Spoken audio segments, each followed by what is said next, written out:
What's up, guys? Welcome back to Newswave. Well, yesterday we had a highly anticipated title finally get its release date, and this is really starting to set up 2023 as a big time year in gaming, and we're going to go over all of that here today.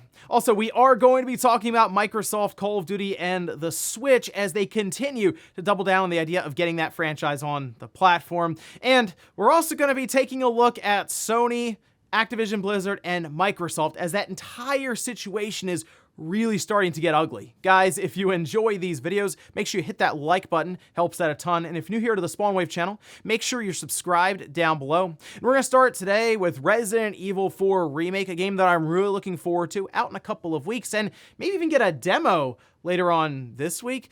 Well, it does appear that the collector's edition are in a bit of flux right now, especially if you pre-ordered in-store at GameStop. We can see this posted up by Wario64, who says if you pre-ordered a Resident Evil 4 collector's edition in-store at GameStop, they just issued a memo stating the collector's edition won't arrive in stores and will not be fulfilled. Does not mention anything about online orders, so I assume online orders are not affected, and that's the latest news I've seen so far at the time of this recording for online orders. But either way, you definitely want to check in on that order at GameStop, especially in store, as it seems like it's been canceled. There were a couple of remedies that they've given out so far, which includes just getting a full refund or moving your pre-order to store credit or even to something else, maybe another collector's edition in their system. Either way, if you really wanted this collector's edition for RE4 Remake, and I know there's a lot of big Resident Evil 4 fans out there, you're going to want to get on this very, very soon if you ordered in-store at GameStop to try to figure out another way to get that collector's edition, because based on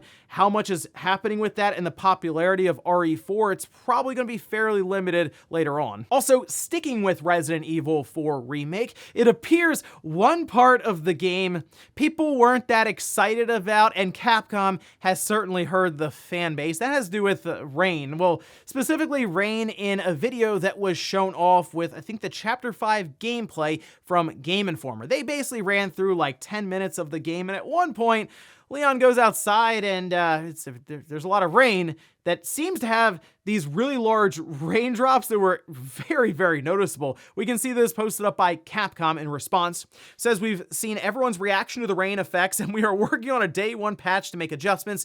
Again, if you're unaware, here's a quick video showcasing this again from Game Informer. And the biggest thing here is it's very noticeable and at times even kind of hard to see. Maybe if they just increased the transparency of every single raindrop or just made them a bit smaller, it wouldn't be as apparent and, I would say, in the way.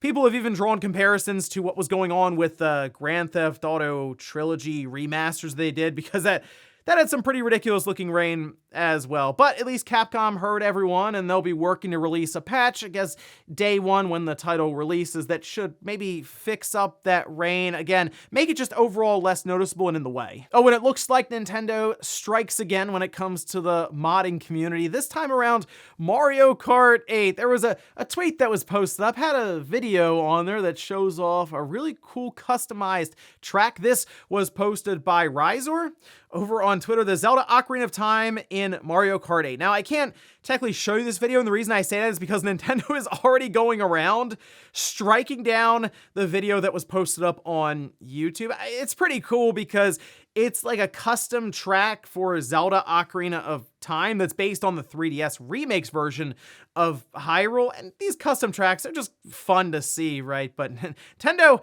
not thinking that way, and as we've seen with Nintendo in the past, they will definitely take advantage of copyright strikes for things they don't like to see out there. We mentioned the whole thing with Did You Know Gaming and Retro Studios and concept art. In this case, though, just gaming assets, and I guess they're not happy with the modding community playing around with them and creating an Ocarina of Time course in Mario Kart 8. People are just having too much fun. And guys, with some of the quick news out of the way, let's get into the bigger stuff. Let's start right away with a big time game reveal for 2023. Although we were kind of expecting it, considering it was supposed to have already been out last year, but it was delayed into 2023, and that's Starfield. We were expecting a release date and an announcement for a showcase, as they had mentioned previously with that developer direct that Starfield would have its own showcase, its own event, because we assume the game is massive and there's a lot to go over. Well, this video was released by Bethesda and followed up with a tweet from Xbox that mentioned their own showcase. And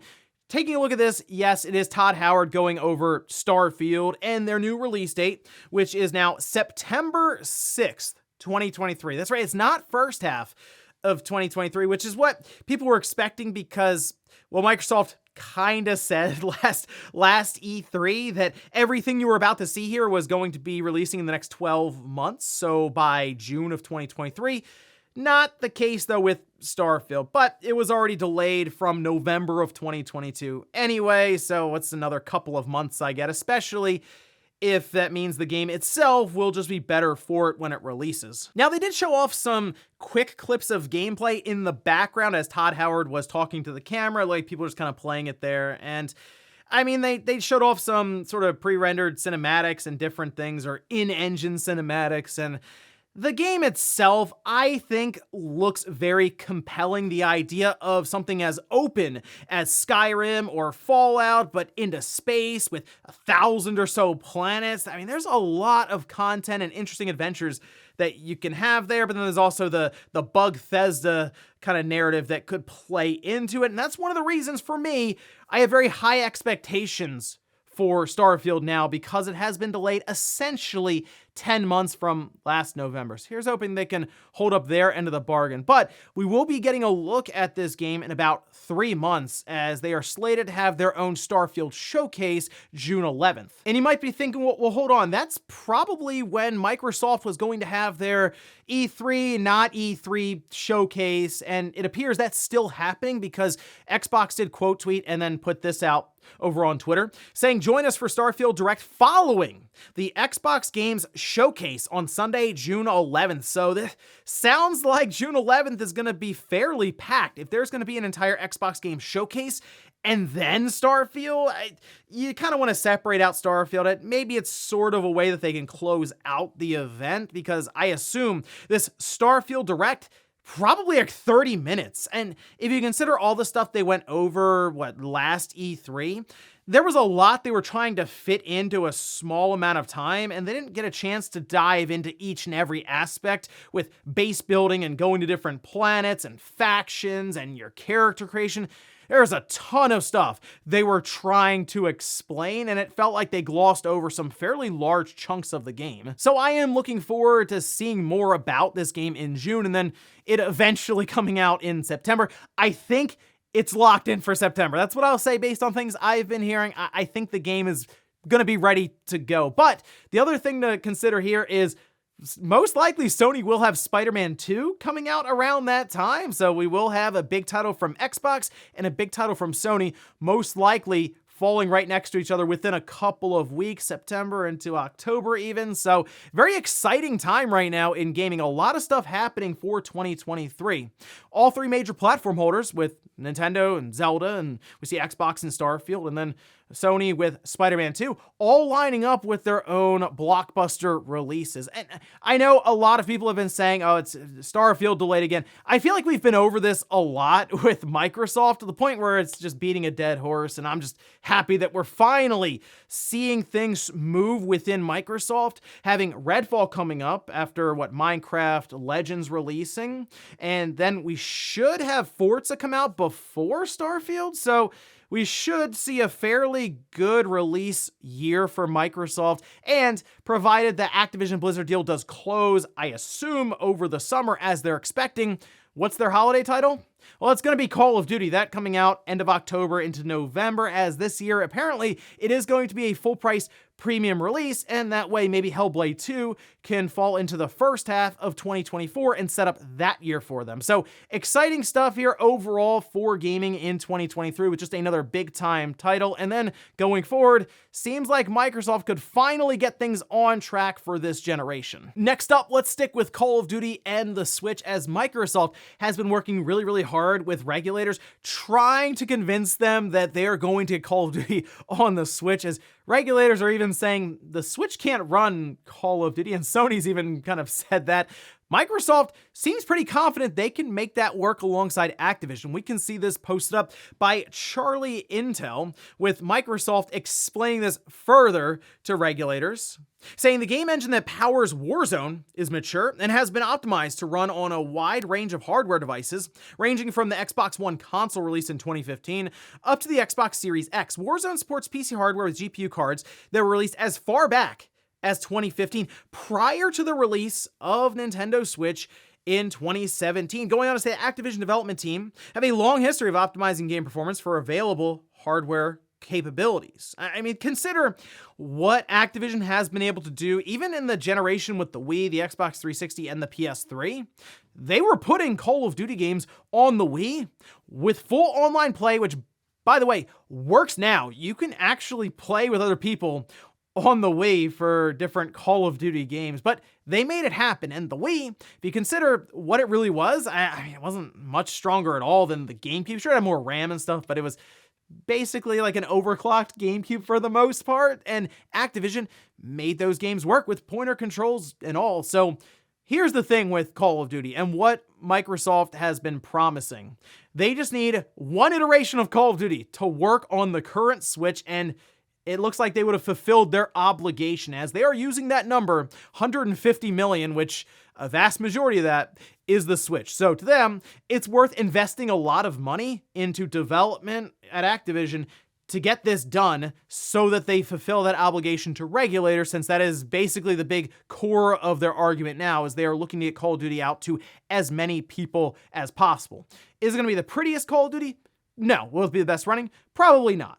I've seen what the Vita was able to do with Call of Duty, as I did play it on my Vita TV in a recent video where I hacked and opened up the Vita TV, and it's a 30 FPS Call of Duty that barely hit that mark, and it didn't look great, but that was on less capable hardware than the Switch. So I do think they'll make it work, and I think they'll make it work as soon as 2024, as apparently that version of Call of Duty very well could have an Xbox One version, so we'll see what happens going forward. But yes, I think there will be a version of Call of Duty running on the Switch, and you know what? That could be the most interesting one overall, just to see how it runs. Next up, let's talk about Sony versus Microsoft over Activision Blizzard, as this situation is getting downright ugly, and it almost seems like Sony is kind of on their back foot right now. I talked about this a bit more in depth on the second channel, Spawnwave Plus, which you can see this tweet here from Tom Warren pointing this out, saying that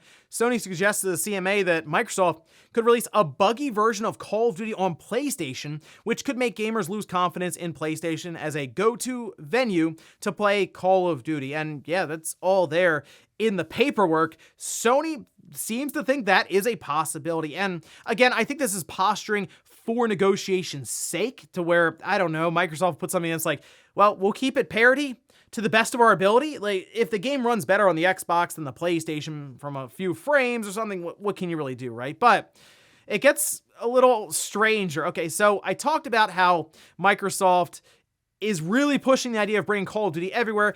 They've actually taken out full page advertisement in newspaper in the UK, like this one here with the Financial Times. Call of Duty for 150 million more players. I assume just trying to get the people on their side, right? Okay, sure. But then it gets even stranger. This is from Lulu Cheng, who is the EVP Corporate Affairs and CCO at Activision Blizzard. All right, so she said, this is what she said: the CEO of SIE, or Sony Interactive Entertainment, answered that question in Brussels. In his words, "I don't want a new Call of Duty deal. I just want to block your merger." Now, according to Lulu, this would have been Jim Ryan, and he said this February 24th during that closed-door meeting. That seems like the quiet part that he just said loud is like, we don't really want to negotiate with you guys at all. We just want to block this thing. And I mean, it's obvious to everyone that's what Sony is trying to do. Like, if they could make it happen, that is the end goal. Will they be able to? It's looking less and less likely, as some of these other oppositions like Nvidia and seemingly Google are kind of fading into the background, with Nvidia just jumping sides completely because but they got their deal signed. They're good to go. It seems like it's mostly just Sony kind of on an island trying to fight this and having Jim Ryan just be as straightforward as possible. We're just trying to block your deal. Whew, that's, hey, at least he's being upfront. But based on everything that's been happening recently and how it appears regulators are starting to soften on their stance against Microsoft, I do believe that one of these larger regulatory bodies are just going to approve it. And then after that, it's gonna be kind of a domino effect, especially when the FTC, let's say they do approve it, that's kind of it. The rest of the regulatory bodies will, I think, slowly start to approve this deal. And I wouldn't be shocked if Microsoft actually gets it done by June, and then that opens up the rest of the year with Diablo 4, Call of Duty, all just kind of going into Game Pass and working to set up the rest of this generation for them. So at this point, it's just Sony doing everything they can not only to delay it, but I don't know, maybe get some sort of deal negotiated, even though they say they don't want that deal. I mean, eventually, what are you going to do? If the deal's going through, it's going through. Might as well get something out of it. And in our last bit of news, let's talk about a PlayStation 5 update that people were really looking forward to, as it includes some pretty key features. Well, that update is now live. You can download it currently on your PS5, and this includes several things such as Discord support. We can see this over on PlayStation Blog. They say Discord voice chat, VRR support for 1440p, and additional UX and social features give you more ways to play and connect with friends. So I'll leave a link to this down below in the sources if you want to scroll through this, but they do mention specifically Discord voice chat on your PS5 console will require the use of a phone. So the way it works is you have to initiate the call on your phone through the Discord mobile app and then push it to your PlayStation. I'm hoping they work this out to how it is now on the Xbox, because it started the same way on the Xbox, and then I believe they worked towards just having a Discord application there, and you just kind of start it up and move along fine. So I think they will get to that point there on the PlayStation as well. This just kind of seems to be, I guess, a step-by-step process until they get there, and it starts with the mobile app. Variable refresh rate support also now available for 1440p resolution, which was a highly requested feature. That, along with the save data migration, which has been an issue, and I'm really happy to see them address that here, where it's a lot easier to go from a PS4 version of a game up to the PS5. Think about like the director's cuts and things they've been doing, because at one point I had to plug in my PS4 Pro to upload my save data and then grab it through a game's menu on the PS5. It just seems like they figured a lot of that out, all going through the PlayStation Cloud Save service. And you also have game capture using voice commands, so you can say, hey, PlayStation, capture that. Overall, though, pretty sizable update, a lot of quality of life features here, so make sure you download it and get your PS5 up to date. And before we go to the comment of the day, we'll take a look at the poll that I posted up yesterday, where I ask, when do you think Spider-Man 2 will release in 2023? Okay, the leading vote here is for November. Okay, then October, September, December is much higher than it should be, and August, that's about right. I'm kind of leaning towards September, but I think it could fall in October. I'm between those 2 months. I don't think it's going to be in November, and if I had to really guess right now, I think I'm going with September. And yes, I believe we're going to line up with Starfield and Spider-Man 2 being about a week or two within proximity in that month. So definitely going to be a crowded holiday later on this year. And we'll finish up with the comment of the day, as you're seeing here. This is from Michael saying, what we need is an announcement. I'm so done with all the rumors and hearsay. They've been dragging this generation out far too long. This having to do with the Switch to the Switch 2. And I will tell you this, the Switch 2, there seems to be a lot of interest right now as to what Nintendo is going to do with their next generation platform. What's the concept? What's the strategy here? How do you go from the Switch, which gonna end up being their most successful system overall? It will be 1 billion in terms of software sales. They've never seen that before, ever. This is the first time. So how do they continue that forward? And will they just make a souped up Switch? Will it be a completely different concept and idea? And because there's so much interest, and it's very clear there is, you're going to hear more and more about reports and rumors, I'm sure, as more investigations are happening behind the scenes right now. So one way or the other, I think like over the summer going into the fall, if Nintendo said nothing, a report will probably break at some point. All right. And then look out. Again, hearsay, rumors, the internet loves that kind of stuff. It's just going to explode, especially as we get later on in the year. And ladies and gentlemen, that's going to do it here for Newswave. If you enjoyed this video, guys, hit that like button. If not, hit the dislike. Leave comments down below about everything we talked about here. Today was Starfield, not only having a direct to look forward to, but them just dropping the release date on us. Do you think everything's set up fine and it is coming out in September? And if so, are you excited for it? And then also, what about the situation right now with Microsoft and Sony and Jim Ryan apparently saying, we don't want a deal, we just want to block this merger. Thanks guys for watching, and I'll see you next time.